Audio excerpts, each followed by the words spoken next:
ఉద్యమం జరిగినా, సిపాయిల సోల్జర్స్ రెవల్యూషన్ జరిగినా ప్రతి దానికి మనుషుల్ని, దేశంలో ఉన్నటువంటి మనుషుల్ని నడిపించింది గురువు మాత్రమే. గురువు అంటే గురువు సమాజాన్ని మార్చడానికి, మనకి కావలసినవి ఈ దేశాన్ని మార్చడానికి, ప్రపంచాన్ని మార్చడానికి కావలసినవి 4. 1 పెన్ను, 2 పుస్తకం, 3 విద్యార్థి, 4 ఉపాధ్యాయుడు. ఉపాధ్యాయుడు అన్న వ్యక్తి విద్యార్థి చేత కలం పట్టించి పుస్తకం మీద అక్షరం రాపిస్తే ఆ అక్షరమే ఆయుధమై ప్రపంచంలో ఉన్న దరిద్రాన్ని, పేదరికాన్ని పరిగెత్తిస్తుంది. అలా ప్రపంచపు తలరాత మార్చగలిగిన విధాత ఈ ప్రపంచంలో ఒక్క గురువు మాత్రమే. అలాంటి గురువులు, నిష్ణాతులైనటువంటి గురువులు ఎందరెందరో ఇక్కడ ఉండి మీకు విద్య నేర్పిస్తున్నారు. ఆ విద్యని మీరు పునిగి పుచ్చుకొని భవిష్యత్తులో ఈ దేశంలో కాదు, ప్రపంచంలో ఈ డిఏవి స్కూల్లో చదివి ఉన్నత విద్యను అభ్యసించి ఈనాడు దేశ విదేశాలలో ఉండి సుస్థిరమైనటువంటి జీవితాలను గడుపుతూ భారతదేశానికి విదేశీ మారక ద్రవ్యం రావడంలో కూడా ఈ దేశవ్యాప్తంగా ఉన్నటువంటి డిఏవి పబ్లిక్ స్కూల్లో చదువుకొని పోయినటువంటి విద్యార్థులు ఉన్నారు అన్నది ఈరోజు నిర్వివాదాంశం, మనందరం ఒప్పుకోవాల్సిన విషయమే. 52 స్కూల్స్తో ఈ తెలంగాణ, ఆంధ్రప్రదేశ్లో ఉన్నటువంటి ఈ డిఏవి పబ్లిక్ స్కూల్ భారతదేశ వ్యాప్తంగా వేల స్కూళ్లలో లక్షల మంది విద్యార్థులను తీర్చిదిద్దుతూ సామాజిక బాధ్యతగా డిఏవి స్కూల్ యాజమాన్యం కానీ, డిఏవి స్కూల్లో ఉన్నటువంటి టీచర్స్ కానీ, నాన్ టీచింగ్ స్టాఫ్ కానీ ఆ ఇతోధికంగా భారతదేశ సమాజ వృద్ధి కోసం, సమాజ ఇతోధికం కోసం మీకు తెలియకుండానే మీరు కష్టపడుతున్నారు. మీ అందరి ముందు నేను ఈ వేదిక మీద మాట్లాడే అవకాశాన్ని నాకు కల్పించినందుకు ఈ యాజమాన్యానికి, ప్రిన్సిపాల్ గారికి, స్టాఫ్కి అందరికీ నేను ఈ సందర్భంగా మనస్ఫూర్తిగా కృతజ్ఞతలు తెలియజేసుకుంటున్నాను, నన్ను ఇక్కడ నిలబెట్టినందుకు.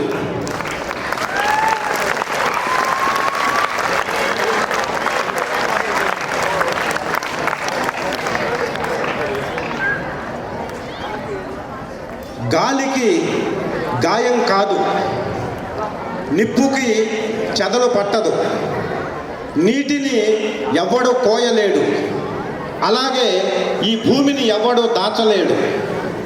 అలా దినదిన ప్రవర్తమానమైతూ ఈరోజు 2-3 బ్రాంచెస్గా మొదలై ఈనాడు వేల స్కూల్స్గా వచ్చినటువంటి డిఏవి స్కూల్ యొక్క సామర్థ్యాన్ని ఎవరూ శంకించలేరు, ఏ పేరెంటు ప్రశ్నించలేరు.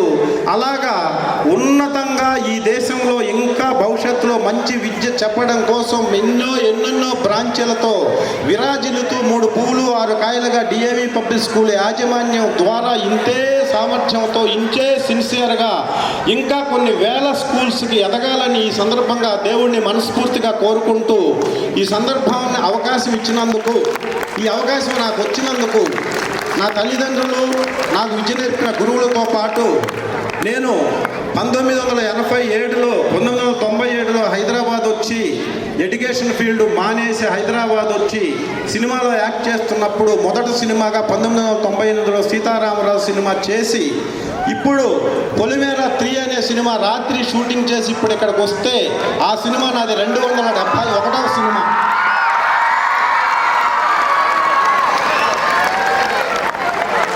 ఇలా హైదరాబాద్ అంటే తెలియని నాకు, హైదరాబాద్లో ఎక్కడ ఏ స్టూడియో ఉందో తెలియని నాకు ఇక్కడికి వచ్చిన తర్వాత కష్టే ఫలి, కష్టపడిన వాళ్ళకి భవిష్యత్తు ఉంటుంది.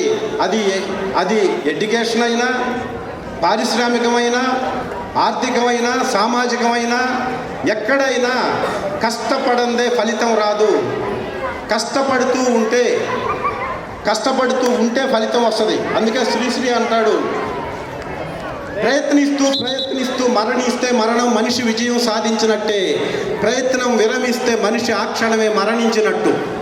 మీరు ఇప్పుడు భవిష్యత్తులోకి వెళ్ళబోతున్నారు, నిజ జీవితంలోకి వెళ్ళబోతున్న మీ అందరికీ మీకు కష్టాలు వస్తాయి, నష్టాలు వస్తాయి. చదువులో ఉత్తీర్ణత శాతం తగ్గొచ్చు, పర్సంటేజ్ పక్క వాళ్ళ కంటే తగ్గొచ్చు, తక్కువ రావచ్చు. ఇప్పుడు మాకు చదువు రావట్లేదు అని బాధపడవచ్చు. కానీ ప్రయత్నిస్తుంటేనే విజయం సాధ్యమవుతుంది. విజయం మన చెంత చేరే వరకు, విజయం నీ ఇంట మెట్టై మిగిలే వరకు మీరు ప్రయత్నం చేస్తూనే ఉండాలి. ఇది మీరు మైండ్లో గుర్తుపెట్టుకోవాల్సిందిగా కోరుతున్న. ప్రయత్నం లేకుండా ఏ ఫలితము రాదు. ప్రయత్నం లేకుండా వచ్చిందేది మన దగ్గర ఉండదు. మనకు సమాజంలో గౌరవం రావాలన్నా, సమాజంలో మన సుస్థిరమైన స్థానాన్ని ఏర్పాటు చేసుకోవాలన్నా, మీ కుటుంబంలో మీకు గౌరవం రావాలన్నా, ఈ సమాజం మిమ్మల్ని రెస్పెక్ట్ చేయాలన్నా, ఈ దేశం మిమ్మల్ని గుర్తించాలన్నా కష్టపడటం ఒక్కటే మార్గం. కష్టపడి చదవటం ఒకటే మార్గం. ఆ చదువుతోనే మీరు ప్రపంచంలో మేటి వ్యక్తిగా గుర్తింపు పొందాలి అని నేను మనస్ఫూర్తిగా కోరుకుంటున్నాను.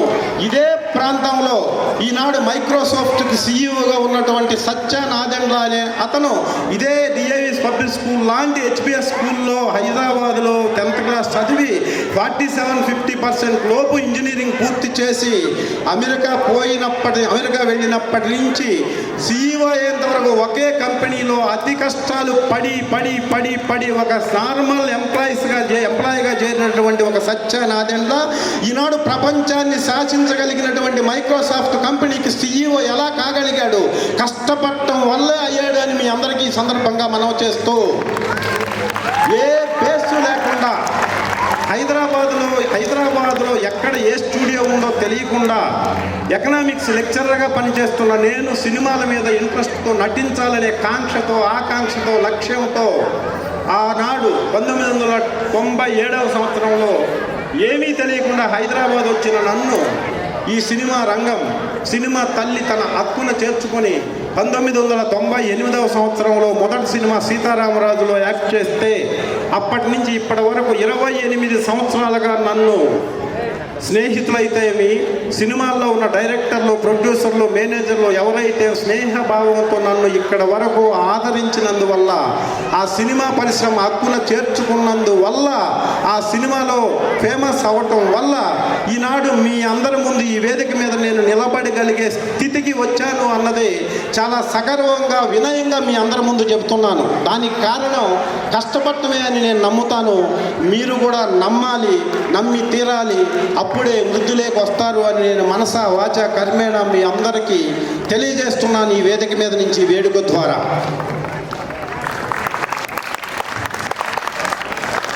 ఇక ఇంతకుముందు ప్రిన్సిపల్ మేడం గారు చెప్పేటప్పుడు ప్రభాస్ పేరు చెప్పగానే పెద్దగా చప్పట్లు కొట్టారు అందరూ.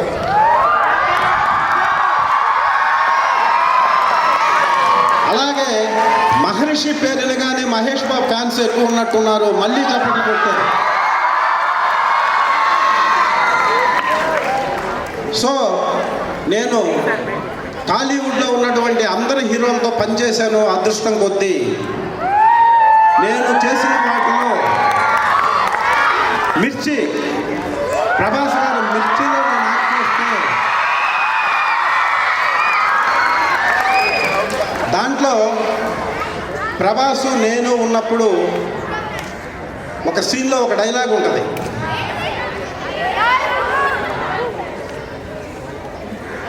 అన్నా 20 ఏళ్ల క్రితం కూడా ఇలాగే ఆపి తప్పు చేశారన్నా, తప్పు మళ్ళీ చేయొద్దు. ఇక్కడ అమ్మ కట్టె కారేలోపు అక్కడ ఆ ఇంట్లో 10 కట్టెలు కాలాలా.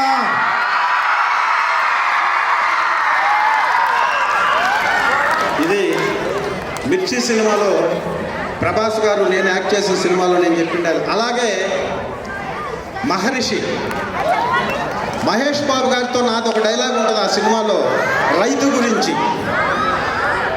అన్నా మాకు ఎకరాకి 20 లక్షల డబ్బు వద్దన్నా, ఈ బంజర భూమిలో బంగారం పండించాలంటే మాకు వ్యవసాయం చేయడానికి కావలసినటువంటి కొంత డబ్బు ఆర్థిక సహాయం చేయండి అన్నా. ఈ బంజర భూమిలో బంగారం పండించి దేశానికి అన్నం పెడతామన్నా అని ఒక డైలాగ్ మహేష్ బాబుతో ఉంటుంది.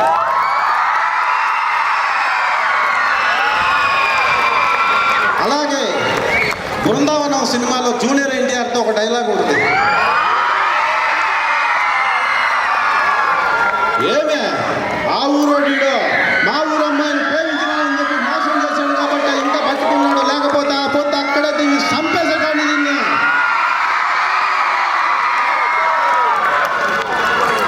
ఇలా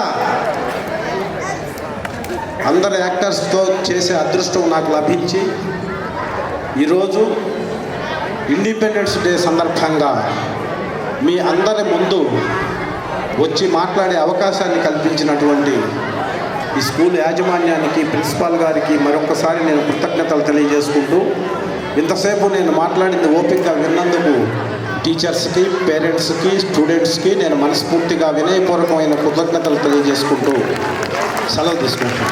జై హింద్, జై భారత్.